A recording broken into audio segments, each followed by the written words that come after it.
Hello, everyone, and welcome back to The Bridgehead. My name is Jonathon Van Maren, and I'll be your host for about the next hour. So today, we're going to be having a discussion with my friend JJ McCullough. Many of you will recognize the name because he's been writing on the Canadian political scene for quite a few years. He currently writes both for Loonie Politics and recently began a column in the Washington Post. One of his columns there got him officially condemned by the legislature of Quebec. So I've been wanting to have a discussion with him for quite a while on the future of conservatism, because increasingly we seem to be having a lot of trouble in even defining what conservatism actually is these days. We have the Donald Trump crowd. We have the traditional conservative crowd.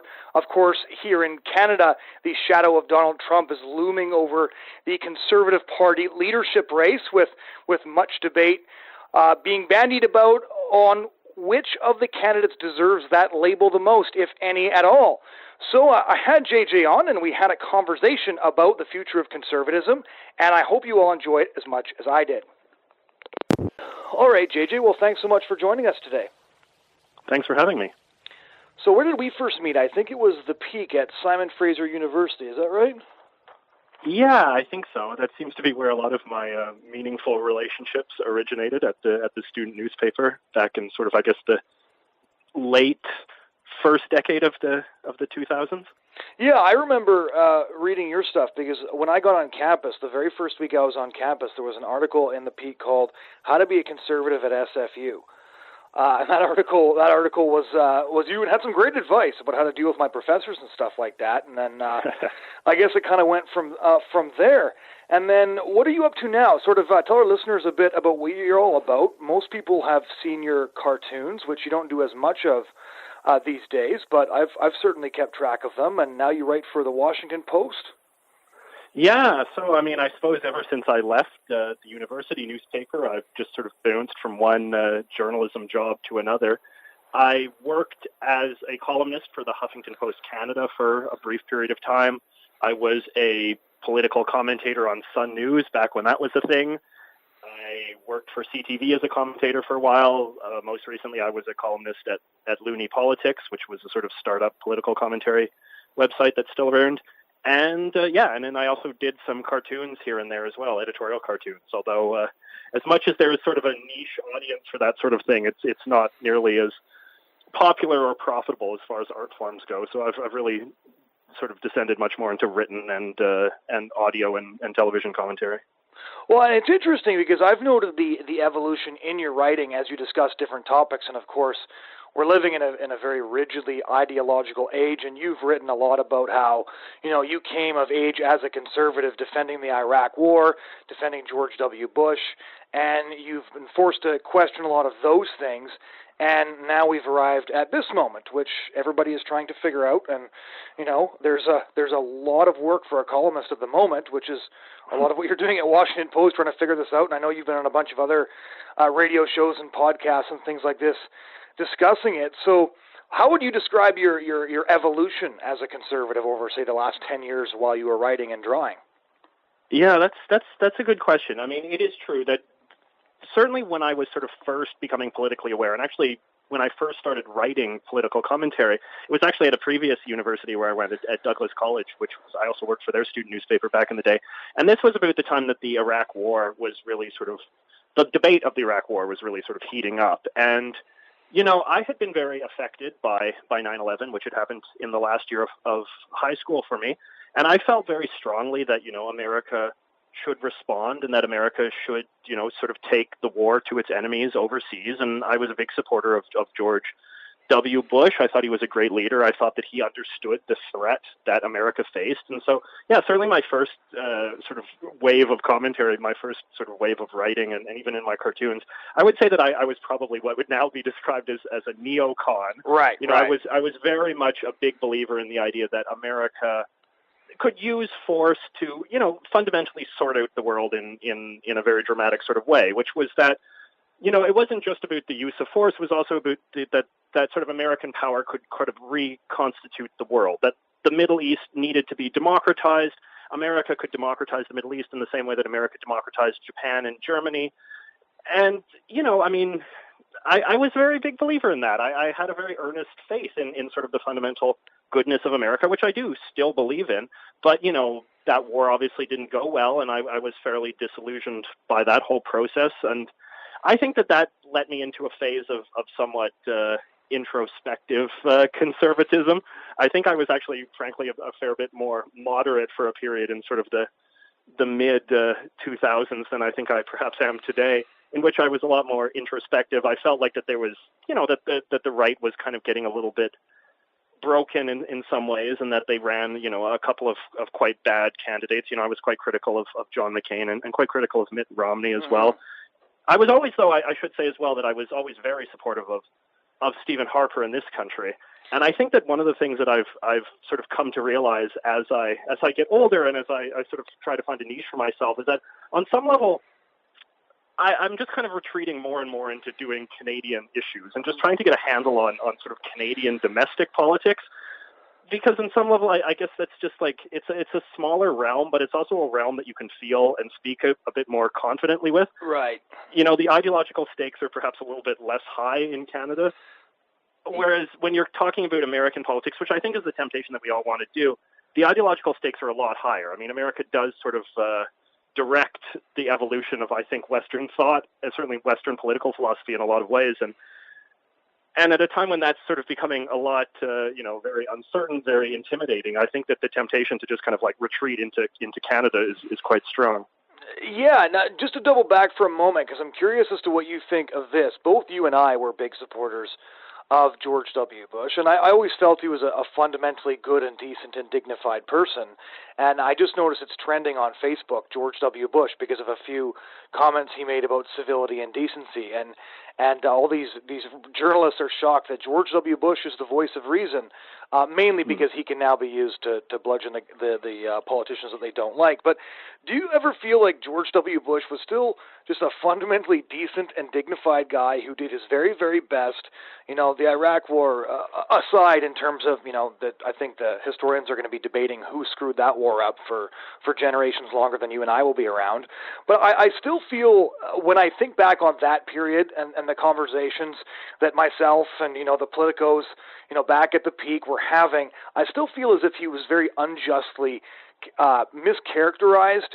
And that I will say still bothers me every time an interview with him comes up. I do feel a lot of fondness for him, because I feel like he was one of both of the Bushes really were just good men who wanted to dedicate themselves to civil service in their country, and I feel like a lot of that's been lost. Yeah, no, I think you're very much right about that, and I think actually the affection that I think conservatives of our generation feel for George W. Bush is similar to, I think, you see how the political class now in America is very much dominated by people of sort of the Gen X generation. Right. And the way that they speak about Ronald Reagan, because Ronald Reagan was sort of like, the sort of paternalistic president figure of their youth and of their sort of awakening as conservatives and the rest of it. No, I do think that he was unfairly maligned. And I do think that the degree to which he was maligned sort of helped orient me as a conservative as well, because the sort of vitriol they used against him, that this was like a fascist man, like a wicked man, a man who like loved death and loved, hated Muslims and hated like all of these kind of tropes, Christian fundamentalists, like wanted all gays to die, all of these kinds of things. Like the thing is that you realize that this is just part of a script. And I think that the fact that it's been used against George W. Bush, it's been used against, Stephen Harper, it's been used against Mitt Romney, it's been used against everybody. I suppose in some respects, I realize in retrospect that a lot of it was bigger than George W. Bush. Like a lot of this, and I think that as you get older, you come to realize that how much of politics is just sort of this sort of scripted game that you just keep, that both sides just sort of keep reacting the same roles over and over and over again. And in some respects, it doesn't even really matter who the figurehead of the day is. Yeah, and that gets boring. I remember Bill Maher said a little while ago that he gave $1 million to Obama, but now he'd give $1 million for Mitt Romney to be the president, because he's realizing that these sort of hysterical slurs every time a Republican or a conservative pokes his or her head above the parapet has sort of vaccinated the population against people who genuinely do stoop to that sort of rhetoric and do use that rhetoric in order to corral perhaps more undesirable segments of the voting population and things like that. I think the thing that frustrated me the most about this rediscovery of the fundamental decency of the two Bushes and Mitt Romney and stuff like that is I think they just realized they cried wolf so long that when Donald Trump went after a Hispanic judge, suddenly they're like, well, that is the real thing, and everybody's like, yeah, whatever, heard that before. No, it's true, but it's still worrying to this day, and some people have written good things about this as well, because Donald Trump is a flawed man in so many ways, politically as well as just on an individual level. But at the same time, even now, like, the rhetoric is still completely overheated, right? Like, if you imagine someday if there was, say, a Republican president who went around and saying things like, I want America just for white people. Non-white people have no role in my country. Like, we need to create a country, that's pure and ethnically, saintly and all the rest of this kind of stuff. Like, what kind of rhetoric would be left to use to describe such a politician? There would be nothing, right? Like, at this point, literally every argument has been made. Like, literally, if you listen to the rhetoric of the left, the White House is under the occupation of white nationalists, of like literal fascists, and they'll even put the literal in there, neo-Nazis. Like, there's nowhere else to go from here. And I think that is troubling, because we have to retain a robust political vocabulary. As the kids say, words have to mean something. Yeah. And it is very troubling if we've gotten to a point where, like, the Republican politician of the day is being used with the exact same sort of descriptive adjectives as you would need to retain to describe the unique horror and evil of, say, someone like Adolf Hitler or Mussolini or whoever. Like, these are distinct characters. It's not. I suppose it's sort of. It always reminds me of Orwell had a line where he said that even in his time, fascism had descended into a word that had no definition beyond that which I do not care for. Yeah, no, it's interesting. We've talked about this quite a bit during the rise of Trump, but one of the things that I have found fundamentally disturbing about the reactions on both sides is the Messianic vision that some people have of Donald Trump, which bewilders me. And then on the other side, what you just referred to, this utter demonization. And he's really just a flawed politician that has to be held to account for each individual decision that he makes. It's sort of, the argument like, he's bumbling, he's stupid, he doesn't know what he's doing, and then he's simultaneously a nefarious man of unparalleled evil.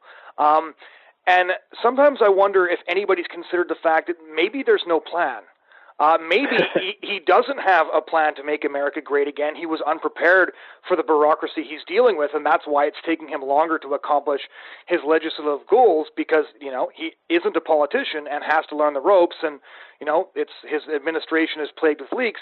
And then on the flip side, every single misstep he makes or every single thing he says is immediately characterized as part of his nefarious plan, either to, distract people from what's really going on, goes to the one theory, or two, is part of the plan. So I look at the Trump administration and I see, a bunch of inexperienced people, most of whom haven't really held significant power like that, trying to figure it out, screwing up sometimes, getting some things right. And if we can't evaluate him as a human being, and if we can't evaluate him as a politician, which both of us did quite a bit of writing on throughout the election, I just don't know where to go with it. Like, how do you actually talk about the Trump administration if you've made all of the ways that we talk about politicians inaccessible? You put it really well in one of your articles that, supporting Trump or not supporting Trump is no longer a political question. It's the measure of how good of a person you are.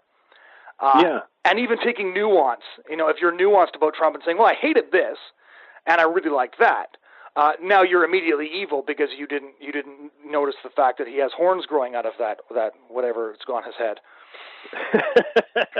No, it's very true, and I think that this is, though, a product of a sort of larger trend, and which is the sort of the fusion of the political and the personal, right? Which has been, obviously happening for quite some time, and this is bound up in various sort of identity politics currents and all the rest of it.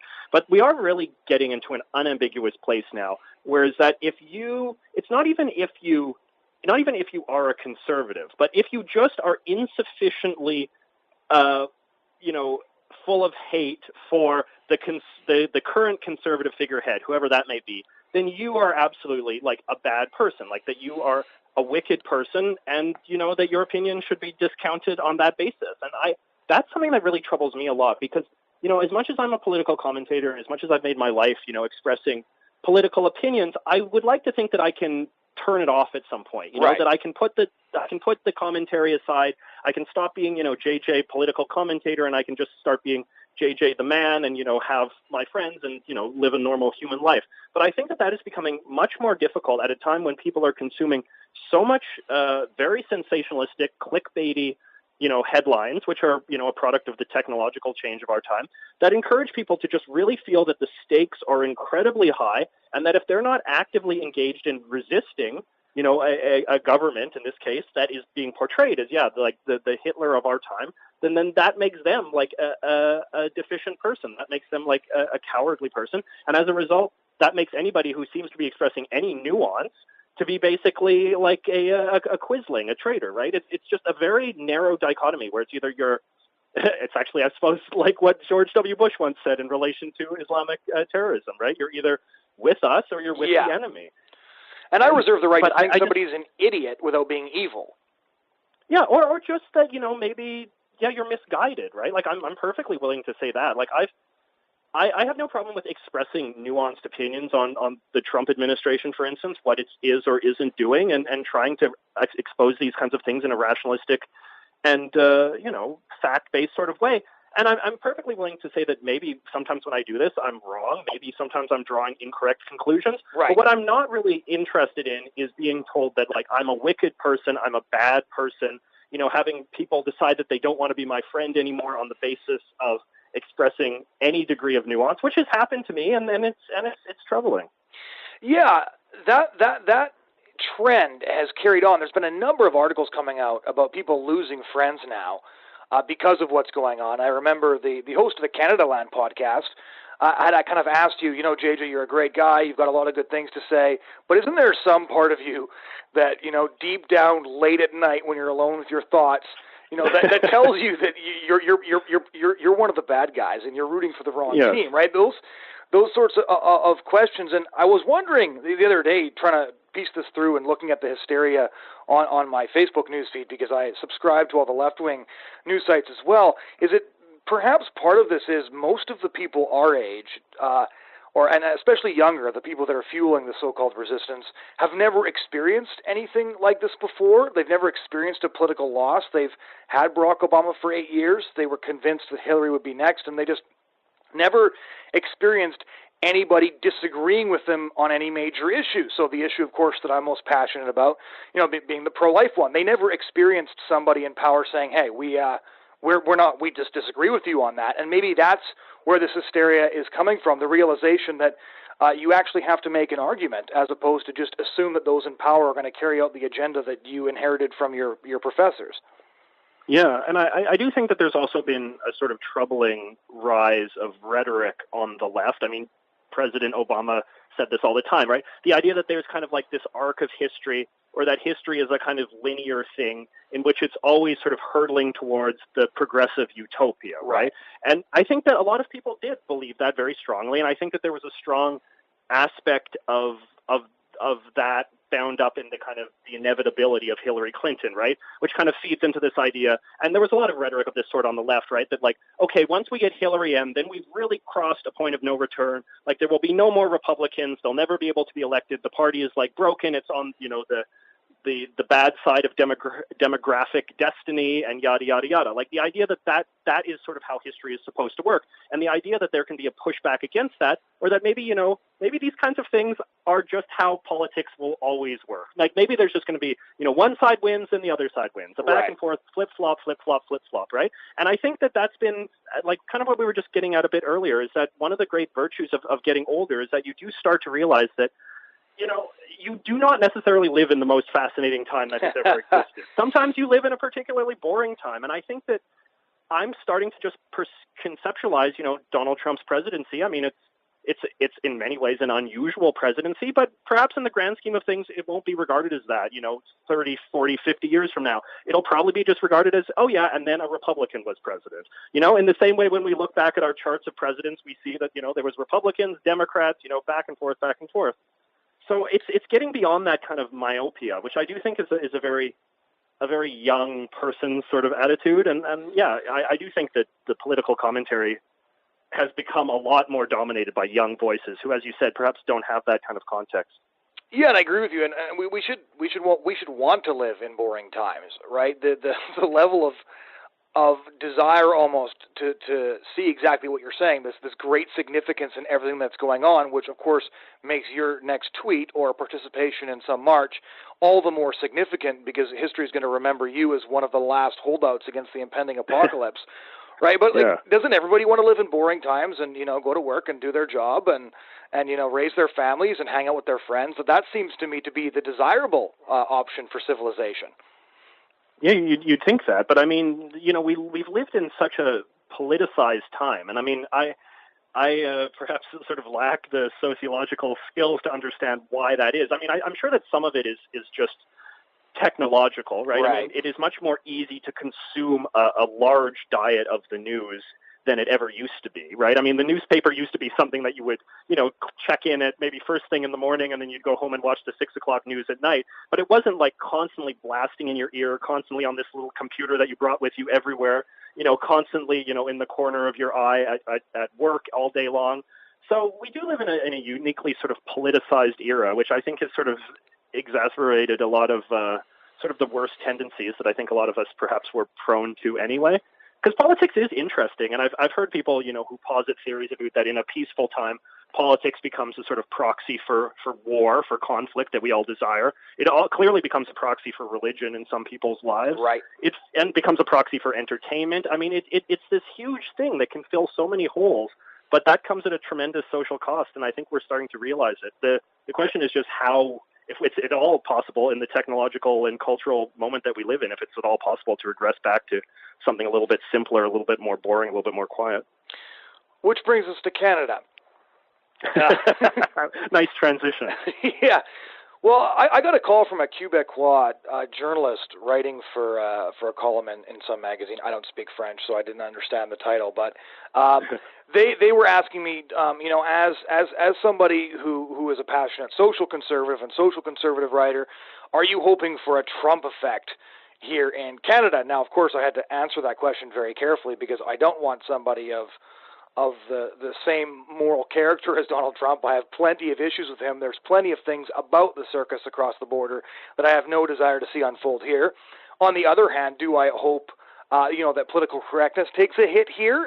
Do I hope that we actually have a shot at passing more conservative policies? Of course I do. And now Donald Trump seems to be the lens through which people are analyzing, especially the current race for the Conservative Party leadership, right?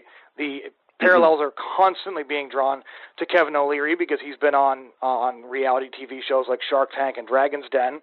They're trying to compare him to Kelly Leach as well, although I don't see it. But this speaks to your point that Canadian politics is a lot more boring, because when you boil Kevin O'Leary down, he's just another one of these, greedy businessmen who wants to restructure everything and everybody will pay less taxes, and he really doesn't care about anything beyond money. And I might agree with some of his tax stuff, but as a social conservative, his complete disinterest in the moral fabric of society obviously disturbs me.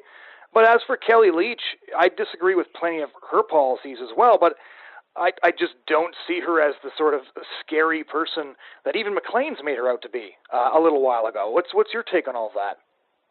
Well, yeah, I mean, the thing is that I think what's unique about Canada is that because the stakes are so much lower and because our political system, I believe, is fundamentally quite a bit less democratic, is that you do get a much more a phenomenon of politicians that are sort of trying to lead the parade from behind.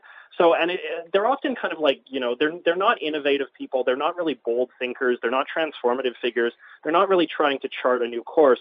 They're often people that are very thoroughly percolated in the politics of, the previous decade, that are trying to sort of madly scramble to get a sense of where the mood of the present is. Right. So the interesting thing about the Conservative leadership race is that you basically have all of these people, 14, 15, whatever, the vast majority of whom are former cabinet ministers from the Stephen Harper administration, who basically had their entire political consciousness formed as cabinet ministers in the Stephen Harper administration. Right. So that these are people that have never really been very political for much of their lives. A lot of them are quite young, such as Andrew Scheer. And basically all they've ever known is conservatism as Stephen Harper defines it. And, some of them, such as Andrew Scheer, are hewing very rigidly to that script, contributing nothing. But then you do have people like Kelly Leach who, she, or at least some of the people within her orbit, kind of have a vague sense that the mood is a little bit more populist, that issues like immigration are starting to get a little bit hotter, that the consensus is maybe not as settled as it has often been told by the press. And so you get these people that are kind of attempting in this very awkward and in some ways very Canadian way to kind of try to offer something close, but it's all quite ridiculous. And whenever I talk to conservatives, people are just quite disappointed with the options on the table, because they sense accurately that these people they're not leaders in the sense that the country needs. And even someone like Kevin O'Leary, who, as much as he has a lot of flash and pizzazz and stuff, he's clearly he makes Donald Trump look like Plato or something in his lack of engagement with even a few big ideas. Right. As much as Donald Trump is a political neophyte, you at least had the sense that there was maybe 3 or 4 issues that he cared a lot about. Kevin O'Leary, beyond the idea that put me in charge and everything will be better, I mean, he's kind of a caricature of a caricature, which I don't know what that says. Yeah, no, and with the Conservative leadership race as well, one of the things that's consistently irritated me about Conservative candidates in general. So let's take Ontario's own Patrick Brown, who's nobody knows what he believes because he's a weasel. Yes. But so he sides with anything that he thinks might get him a few votes. Nobody believes anything that comes out of his mouth. Essentially, he just isn't Kathleen Wynne. But a lot of people are trying to go for what I call consensus conservatism, which fundamentally isn't. I wonder, though, if the candidates who are trying to come up with a few more new ideas, like Kelly Leach and her immigration screening, are maybe barking up the wrong tree, because from what I see happening, so in Alberta and in Ontario primarily, you have very, very left-wing provincial governments that are using the threat of climate change to vastly increase their coffers. None of that money gets used to pay down the debt. It just drives the costs up for everybody, and then they throw that money away as well. So when people ask us if we're in our Trump moment, and if a Trump moment means a populist backlash against the government, well, I live in Brantford, Ontario. People in Ottawa have never heard of my city, so I'm paying taxes to a provincial and a federal government that have no idea what the needs and concerns of our cities are. And I think a lot of people are getting fed up with the fact that their taxes keep going up, and that money just seems to vanish. And when Justin Trudeau approaches a woman who's sobbing at one of his town hall meetings and saying, look, I can barely afford to keep my lights on because of my hydro bill. And it's very clever what Trudeau does. He does the Bill Clinton thing. He immediately turns it into an emotional moment. He turns it into a personal moment, like, I feel for you, but here's why I'm sorry you're going to have to sacrifice because I'm tilting at windmills here. We have to end climate change. And, of course, the left needs to have some sort of battle to fight, so climate change is their thing, and all of the common people who are just trying to, pay their bills, raise their families, keep their lights on, are going to have to suffer, while people who are not at all impacted by this are going to keep on spending their money on policies that, from an objective scientific standpoint even, are not even going to make a dent. Let's say that every bit of evidence, the most alarmist, the most extreme evidence on climate change is 100% true. Even then, Canada is not going to make a dent in it. So this lady is quite frankly suffering in financial hardship for no good reason other than that politicians want to use her money to make themselves feel good. Yeah, I mean, I find it.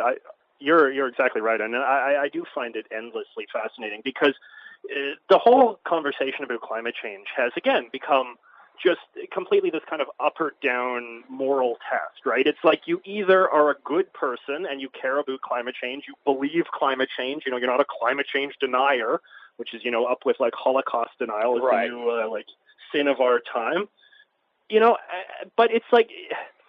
But as a result, because it's been framed in this very sort of like moralistic way, it is very easy for politicians to get away with just about anything as long as they can wrap it in. And absolutely, and even to ask for it to pass some sort of utilitarian test is unto itself seen as being, well, at that point you're part of the problem, right? At that point you're playing footsie with the deniers and all the rest of it. It is quite it's really quite abhorrent, I find, and it's really one of the most destructive conversations I think that exists in our political discourse today. But at the same time, I have to give the left some credit because at least it is something that they feel very passionately about. Like at least climate change is a big cause that they are willing, clearly to exert a lot of effort into chasing a very robust policy agenda in the name of. And there's nothing remotely like that on the right. Like I don't know what the right's climate change, so-called, cause of that sort is. Like, and I think that that's something that really irritates a lot of grassroots people on the right in this country is that they see a left that is very passionate, that is very purposeful, that has a clear agenda, that knows what it wants, knows what it doesn't want. And meanwhile, they see a right, a conservative party that can barely even articulate opposition to what the left is offering. And I mean, you're seeing that right now with Patrick Brown and with Michael Chong and with some of these other, Premier Palace. Like they honestly don't know what they are. They don't know what they stand for. They're petrified of being disliked. They're petrified of being, on the receiving end of negative criticism from the press. So they become these like quite pathetic people. And I honestly think, the last time that we were in a situation like this in Canada, what we got the Reform Party, because we got a populist movement that became so thoroughly disillusioned with what the establishment conservatives were offering and a correct analysis of what people like Kim Campbell say represented, that they formed a new party, a party that was actively controlled by the people who felt that they were being left out of this conversation. And that included a lot of ideological conservatives who felt that the Conservative Party had lost its way. And I do think that, if that history is going to repeat itself, now is as good a time as any. Yeah, I agree with you on that, simply because it's always frustrated me that the left, as much as I disagree with virtually everything that they stand for, they do, generally speaking, have the guts to go after what they believe. I've said this before, that I think Kathleen Wynne, as much as I dislike all of her policies, is a fundamentally more honest and ideological politician than Patrick Brown is. When Kathleen Wynne opens her mouth and tells me what she's planning to do, I believe every word of it. When Patrick Brown does, I'm like, yeah, well, that depends on what the polls look like tomorrow morning. And like in regard to their passion for climate change, I suppose the reason I said that a Trump moment could be coming is that the left is very passionate about fighting for their cause using other people's money. They never have to sacrifice for it. They simply pump more taxes into their coffers to play around with the social programs that don't go anywhere and to create climate change strategies that never go anywhere. So as a result, that tax money isn't even used to better the lives of everyone else. But I think there's a real malaise right now among Canadian conservatives that I'm very aware of because I operate in social conservative circles, that a lot of people thought that what Stephen Harper was going to do was going to last a lot longer. So my favorite thing about Harper was his very principled foreign policy, especially in relation to countries like Israel. But if you look at, for example, assisted suicide becoming legal, that was a court decision from the bench. There were no dissenters, and almost the entire court were Harper appointees. The first time Justin Trudeau has the opportunity to appoint a Supreme Court justice, that guy got vetted for every single left-wing issue you could possibly think of. Because the left ensures that when they have a chance to reshape the bureaucracy, reshape the courts, they pick people who believe exactly what they believe so that their agenda will be furthered in multiple arenas. Whereas conservatives just don't seem to pay a lot of attention to that. Now, I believe Stephen Harper was a conservative, and I think that he was trying to do his very best. Obviously, as a social conservative, I'm always going to be pretty bitter about the makeup of the current Supreme Court, because I think assisted suicide is an issue that people are going to start to look more and more at as they realize where this is headed, which you can figure out just by looking at Holland and Belgium. But there's a lot of people who are looking for somebody who actually has the guts to say something that will irritate other people or even attract backlash. So that's why Kelly Leitch, is gaining a bit of traction. I think Kevin O'Leary's traction purely comes from the fact that he says things in an inelegant fashion. But even Maxime Bernier, he's not my pick. He's not my favorite guy, but he's trying to articulate ideas. He's trying to articulate an ideology, and he's willing to defend them, whereas the rest of them, I didn't even know half of these guys existed until they started emailing me every 15 minutes. And I just feel like their plan is all to be as vanilla as possible, come up the middle, and hope that the at the end of the day they accumulate just enough votes to squeak out and become leader.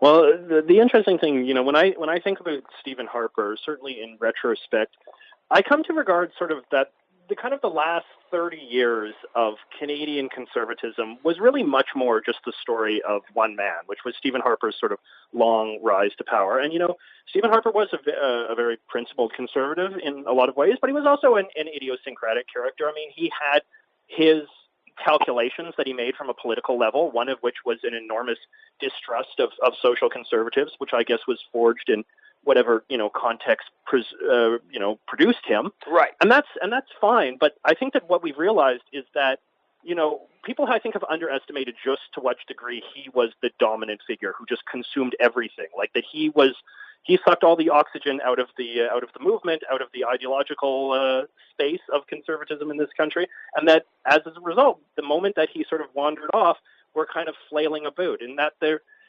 I think that this was a problem, and I think that actually Stephen Harper himself would probably admit it, was that there was sort of too much leadership concentrated in his person, and that there were not enough sort of independent other sort of poles of conservative thought emerging anywhere else in the country. And so I think that that's kind of what you see today, right? Which is that without Stephen Harper sitting literally in the big chair telling people what to do and what to think and what to, believe, you got a lot of people that are suddenly, really driftless. And so as a result, they're taking direction without, daddy to tell them what they believe.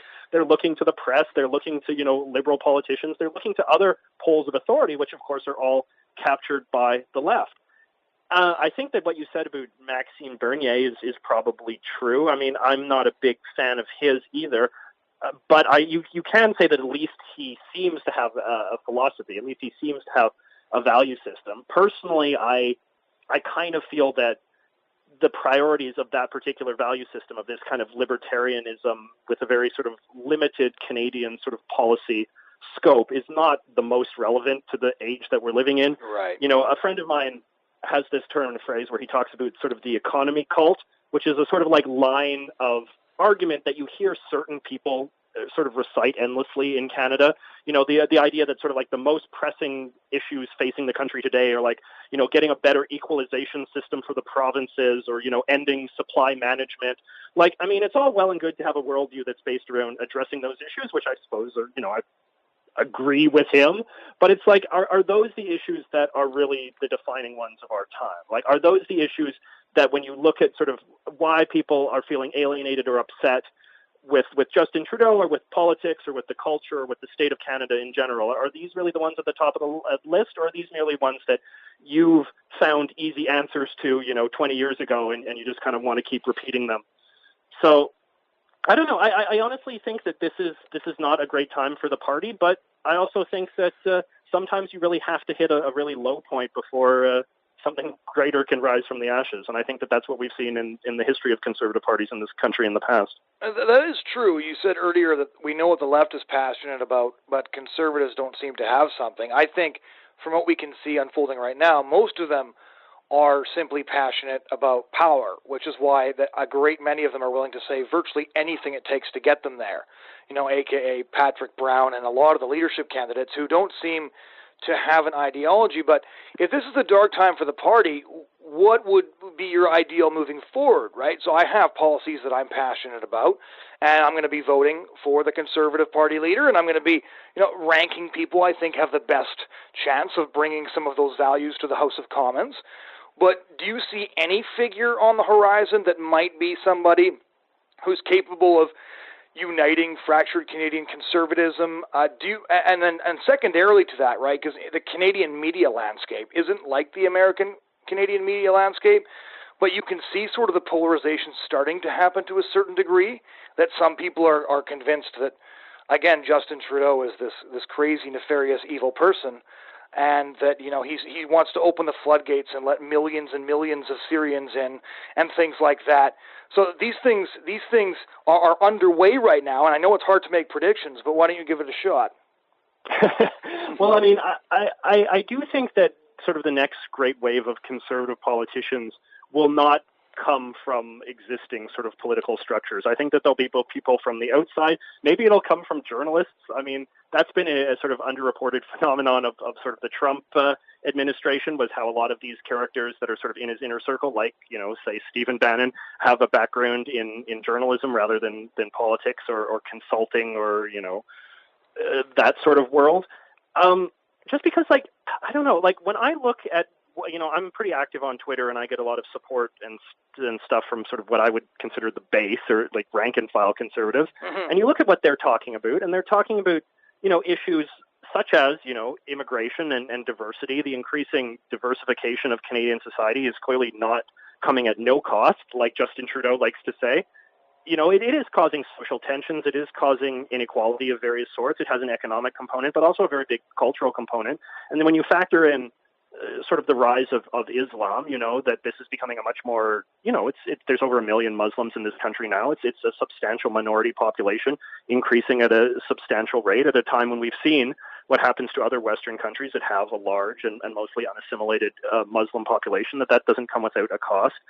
I think that there is also just kind of concern over sort of rising inequality in general, a sense, and this is sort of classic populism, a sense that there is an elite that has an understanding of what the country is and how the country should be, and want to sort of govern in a somewhat sort of imperious kind of way, and are not particularly interested in listening to voices that contradict their very sort of rather narrow, liberal, progressive ideal. And so I do think that if a conservative politician is going to come up and be genuinely successful, I think that he or she has to be able to speak to some of these issues with some degree of genuineness. They have to seem like that they honestly care about these issues, that they've thought about them, that they're not just trying to, repackage them into this little palatable way that they can give, dole out in little chunks, but that they actually realize, the causes of the base and the concerns of the base, and that they feel as passionately as the base does. And I mean, I think that that's one of the few assets of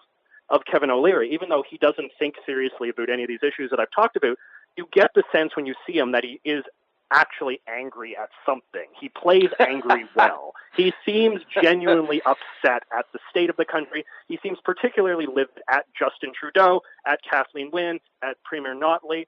And I think that is something that needs to be taken seriously, is to the extent that what people are looking for, and I think this was the same with Donald Trump as well, is just that kind of sense of authenticity. The sense that, like, I am angry, I am animated, I am energized, and I want to fight for what I perceive to be right, because what I'm hearing right now from the existing political leadership, from the existing sort of poles of authority in our society, are not right, that they're speaking falsehoods, they're speaking, fantasy, and it's time for a recalibration. But I honestly, I don't see any rising political stars and that are articulating these kind of ideas, and that makes me think that it's that if, hopefully speaking, that there is some sort of conservative renaissance or a new party or a new populist uprising, it will probably not come from the existing political establishment, even on the fringes of it. And that's my big concern, to be completely honest, because the economic anxiety that a lot of people are feeling, they need somebody to be angry on their behalf. Especially, like I mentioned earlier, Ontario, Alberta, almost every province in the country now, with the exception of Saskatchewan, is being run by a left-winger that is engaging in social experimentation, taxation. They're raising the minimum wage, which is simply going to result in most of the cheap labor jobs going automated anyways, which a lot of the restaurants that people work part-time at are testing out.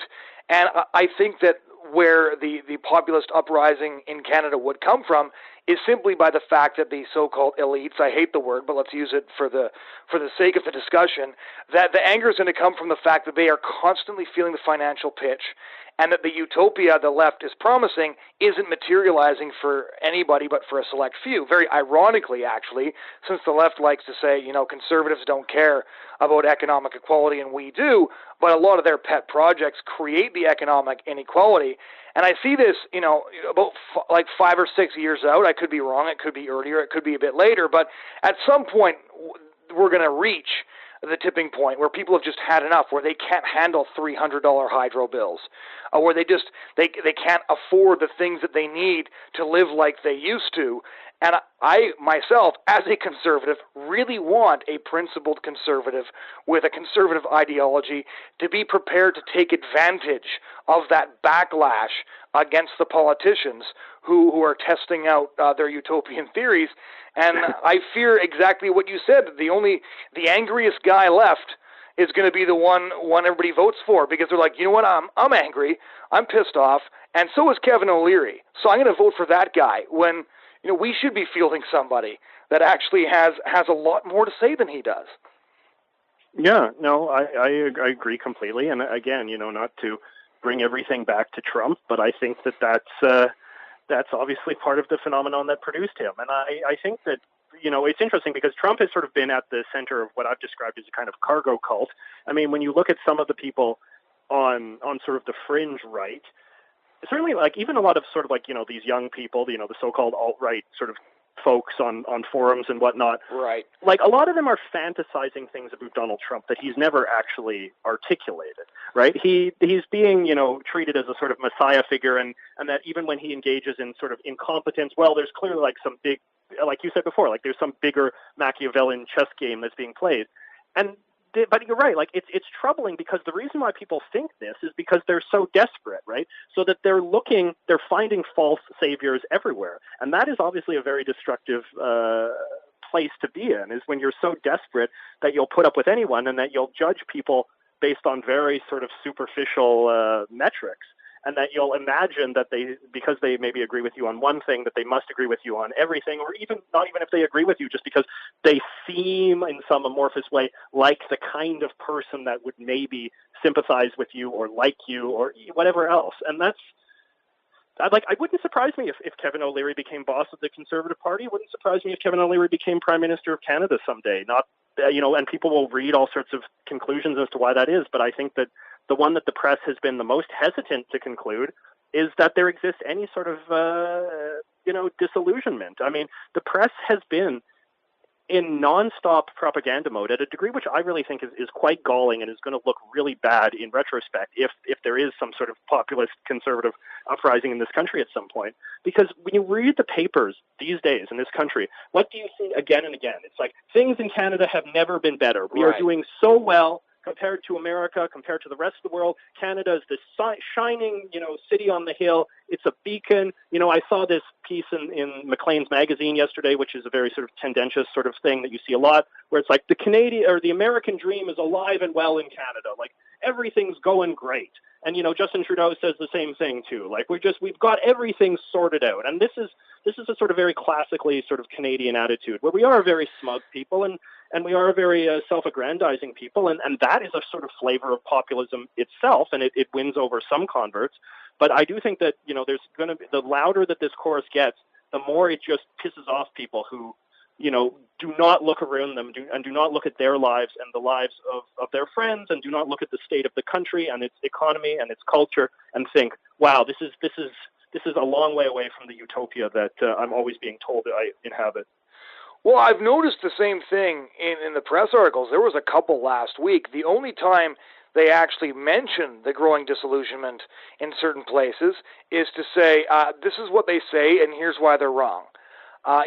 This is their objections, and here's why they're stupid rednecks. And don't worry, there's only a few of them, and they're nobody to pay attention to.